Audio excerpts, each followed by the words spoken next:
2 taon na akong nangako sa'yo, bibili kita ng motor. Hindi ko. Amen? Sabi ng mga bisya ko lang ng trabaho. Ano pala? Empleyado ko yun. Kaya susunod kong bibili, yung BYD. Amen. Bakit? May mahirap pang anak ng Diyos? Wala pa sa akin yung BYD. Baka nalataginip ka lang, bisya. Pwede ka naman paniginip ng bisya. Diba? Masarap panaginip ng bisya. Lalo na si Pastor Roman, maraming pangarap yan. Hallelujah. Kaya anong sabi ko sa James chapter 1 verse 14, the prayer of faith will save the sick. May sakit ba lang ang sino sa inyo?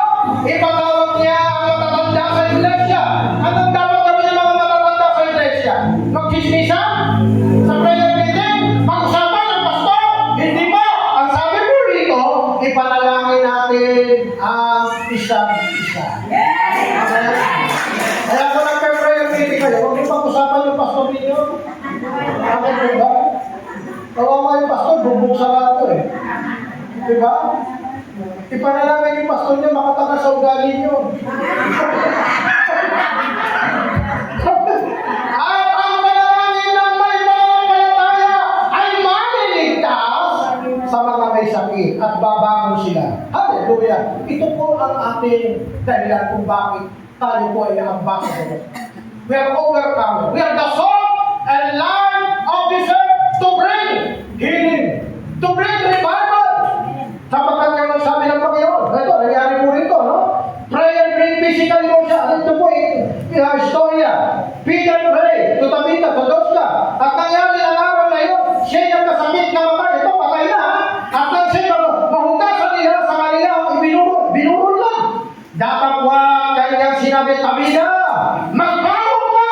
At imulat ang iyong mga mata. At nakita niya si Pedro at naupo. At inabot ni Pedro ang kanyang kamay. At siya itinigdig. At tinawag sa banal ang mga babae pa. At sila'y iniharap ng buhay. Hallelujah! Amen po ba? Halimbawa, Pastor Marisa, merong taong kamamatay lang at inilagay dito sa atin.